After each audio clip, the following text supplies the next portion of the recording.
Hello నమస్తే నేను Ashok. YCP అభ్యర్థుల తుది జాబితా కసరత్తుకు పూర్తయినట్టు తెలిసింది. ఇప్పటికే అసెంబ్లీ నియోజకవర్గాలకు సంబంధించి కానివ్వండి, అలాగే పార్లమెంటు నియోజకవర్గాలకు సంబంధించి దాదాపు 8 లిస్టులను రిలీజ్ చేసింది వైసీపీ అధిష్టానం. దానికి సంబంధించి 65కు పైగా అసెంబ్లీ స్థానాలను, 18కి పైగా పార్లమెంటు స్థానాలకు సంబంధించి ఇన్ఛార్జీలను కూడా ప్రకటించింది. అయితే ఇదే నేపథ్యంలో అసెంబ్లీ స్థానాలకు సంబంధించి అభ్యర్థులు ఎవరెవరు ఉంటారు, పోటీ చేయబోయేది ఎవరు అనే దానిపైన కూడా ఒక పూర్తి కసరత్తు పూర్తయిన నేపథ్యంలో పార్లమెంటు స్థానాలకు మాత్రము దాదాపు 18 పార్లమెంటు స్థానాలకు సంబంధించి ఇప్పటికే కన్ఫర్మ్ అయింది. 2-3 పార్లమెంటు స్థానాలకి తిరిగి అదే అభ్యర్థులను పోటీ చేయించాలని చెప్పేసి కూడా జగన్మోహన్ రెడ్డి భావిస్తున్నారు. దానికి ఒకటి కడపకు సంబంధించి అవినాష్ రెడ్డి కానివ్వండి, 2 బాపట్లకు సంబంధించి నందిగం సురేష్ కానివ్వండి, వీళ్ళిద్దరికీ తిరిగి మళ్ళీ సేమ్ కంటిన్యూ చేస్తున్నట్టు కూడా తెలిసింది. మిగతా 4 నియోజకవర్గాలకు సంబంధించి అక్కడ ఎవరెవరిని పోటీ చేయించాలనే దానిపైన కూడా ఒక కసరత్తు చేస్తున్నట్టు తెలుస్తుంది. అయితే అనకాపల్లి, అమలాపురం, విజయనగరం, నంద్యాల ఈ 4 పార్లమెంటు స్థానాలకు సంబంధించి ఇంకా అభ్యర్థుల్ని ఫైనల్ చేయలేదు. ఈ 4 పార్లమెంటు స్థానాల్లో ఎవరెవరు పోటీ చేయాలనే దానిపైన కూడా ఒక కసరత్తును నిర్వహించినట్టు తెలుస్తుంది. అనకాపల్లి నుంచి అమర్నాథ్ మంత్రి, ప్రస్తుతం సిట్టింగ్ ఎంపీ మంత్రిగా ఉన్నటువంటి అమర్నాథ్ని ఆయన ఎమ్మెల్యేగా అక్కడ ఆయన నియోజకవర్గంలో కొత్త వ్యక్తిని రీప్లేస్ చేశారు.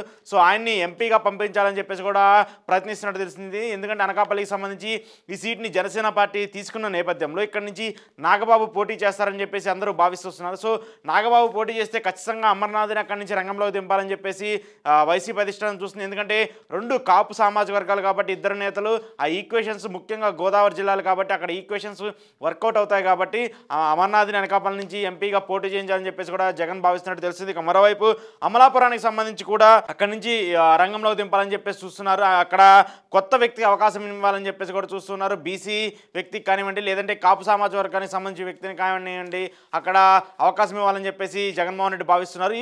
ఒకవేళ అనకాపల్లిలో పాసిబిలిటీస్ కాకపోతే అమలాపురం నుంచి కూడా అమర్నాథ్ని పోటీ చేయించేందుకు అవకాశము ఉన్నట్టు కూడా తెలిసింది. ఈ 2 నియోజకవర్గాల్లో ఏదో ఒక నియోజకవర్గం నుంచి పోటీ చేయించాలని చెప్పేసి కూడా జగన్ భావిస్తున్నట్టు తెలిసింది. ఇక విజయనగరానికి సంబంధించి ప్రస్తుతం సిట్టింగ్ ఎంపీగా ఉన్నటువంటి వ్యక్తికే తిరిగి అవకాశం ఇచ్చేందుకు కూడా వైసీపీ అధిష్టానం మొగ్గు చూపుతుంది. ఎందుకంటే అక్కడ ఎన్ని సర్వేలు నిర్వహించినా, కొత్త వ్యక్తులకు అవకాశం ఇవ్వాలని ప్రయత్నించినా కూడా ఆయనకే తిరిగి ప్రజలందరూ ఎక్కువ మెజార్టీ చూపుతున్నటువంటి నేపథ్యంలో తిరిగి ఆయనకే సిట్టింగ్ ఎంపీని ఇవ్వాలని చెప్పేసి కూడా చూస్తున్నారు. ఇక నంద్యాల నియోజకవర్గానికి సంబంధించి నంద్యాల పార్లమెంట్లో ఎక్కువగా ముస్లిం ఓట్ బ్యాంక్ ఎక్కువగా ఉంటుంది. అలాగే వైసీపీకి కంచుకోటగా ఉన్నటువంటి నంద్యాల పార్లమెంట్ని, నంద్యాల పార్లమెంట్ కాన్స్టిట్యూన్సీలో ఉన్నటువంటి అసెంబ్లీ నియోజకవర్గాలన్నీ కూడా వైసీపీకి ఎక్కువ ఎడ్జ్ ఉంటుంది కాబట్టి ఇక్కడ మైనారిటీని రంగంలో దింపాలని చెప్పేసి కూడా జగన్మోహన్ రెడ్డి భావిస్తున్నారు. దానికి సంబంధించి అలీని, కమిడియన్ అలీ ప్రస్తుతం వైసీపీ పార్టీలో ఉన్నారు. ఆయన టాలీవుడ్ ఇండస్ట్రీకి సంబంధించి కానివ్వండి, అలాగే ఏపీ ఫిలిం ఛాంబర్కి సంబంధించి కూడా కీలక వ్యక్తిగా ఉన్నారు కాబట్టి ఆయనకి ఎంపీగా ఈసారి డైరెక్ట్గా అవకాశం ఇవ్వాలని చెప్పేసి కూడా భావిస్తున్నటువంటి తరుణంలో ఆయన నంద్యాల పార్లమెంట్ నుంచి పోటీ చేయించాలని చెప్పేసి కూడా చూస్తున్నారు. ఇక్కడ అక్కడ మరొక మైనారిటీ పేరు పరిగణలోకి ఉన్నా కానీ ఎక్కువ ప్రాధాన్యం మాత్రము అలీకే ఉన్నట్టు తెలుస్తుంది. సో ఈ 4 పార్లమెంటు స్థానాలకు సంబంధించి ఆల్మోస్ట్ మరొక 2 రోజుల్లో కూడా కన్ఫర్మేషన్ రానుంది. ఈ కన్ఫర్మేషన్ వచ్చిన తర్వాత 9వ జాబితాలో వీళ్ళకి సంబంధించి ఎవరెవరు ఎక్కడి నుంచి పోటీ చేస్తారనే దానిపైన కూడా ఒక పరిగణలోకి రానట్టు తెలుసు. అయితే ఇప్పటికే ఆ ఒంగోలుకి సంబంధించి ఎంపీని కూడా కన్ఫర్మ్ చేశారు. ఒంగోలుకు సంబంధించి కూడా అక్కడ ఏదైతే మాగుంట శ్రీనివాసరెడ్డి టికెట్ ఆశించి భంగపడ్డారో ఆయన వైసీపీ పార్టీకి రాజీనామా చేశారు. తిరిగి టీడీపీలో కానివ్వండి, బీజేపీలో కానీ చేరేందుకు ఆయన ఆసక్తి చూపుతున్నారు.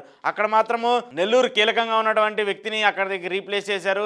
అక్కడ ఖచ్చితంగా ఈ సీట్ని ఏదైతే 2019 ఎన్నికల్లో ఎలాగైతే వైసీపీ పార్టీ గెలిచిందో తిరిగి ఆ సీట్ని తిరిగి సంపాదించుకోవాలని చెప్పేసి కూడా చూస్తూ ఉన్నారు. సో ఇలా ఆ పార్లమెంటు స్థానాలకు సంబంధించి ఒక కొలిక్కి వచ్చిన తర్వాత పూర్తి స్థాయిలో జాబితాని కూడా ఒక వారం రోజుల్లో రిలీజ్ చేసేందుకు కూడా వైసీపీ కట్టుదిట్టమైన ఒక ఏర్పాట్లు అయితే చేస్తూ వస్తుంది. ఇప్పటికే సిద్ధం సభలతో సక్సెస్ఫుల్గా జనంలోకి వెళ్తున్న జగన్మోహన్ రెడ్డి ఒక భారీ బహిరంగ సభను ఏర్పాటు చేసి అక్కడ అభ్యర్థుల లిస్టుని కానివ్వండి, అలాగే వైసీపీ పార్టీకి సంబంధించి ఒక మేనిఫెస్టోని కానివ్వండి రిలీజ్ చేయాలని చెప్పేసి కూడా భావిస్తూ వస్తున్నారు. సో ఈ నేపథ్యంలో ఎక్కువగా పార్లమెంట్ స్థానాల మీద ఫోకస్ పెడితే, ఒక పార్లమెంట్ స్థానాలకు సంబంధించి ఒక క్లారిటీ వస్తే మాత్రము అసెంబ్లీ స్థానాల్లో ఇక్కడెక్కడైతే మార్పులు జరుగుతున్నాయో ఇప్పటికే కొంతమంది ఇన్ఛార్జిని రీప్లేస్ చేశారు, వాళ్ళని కూడా మళ్ళీ తిరిగి వేరే నియోజకవర్గాలకు కూడా పంపిస్తున్నటువంటి తరుణంలో వీటన్నిటిపైన క్లారిటీ వచ్చిన తర్వాత కూడా పూర్తి స్థాయి జాబితాని కూడా విడుదల చేయబోతున్నట్టు తెలుస్తుంది.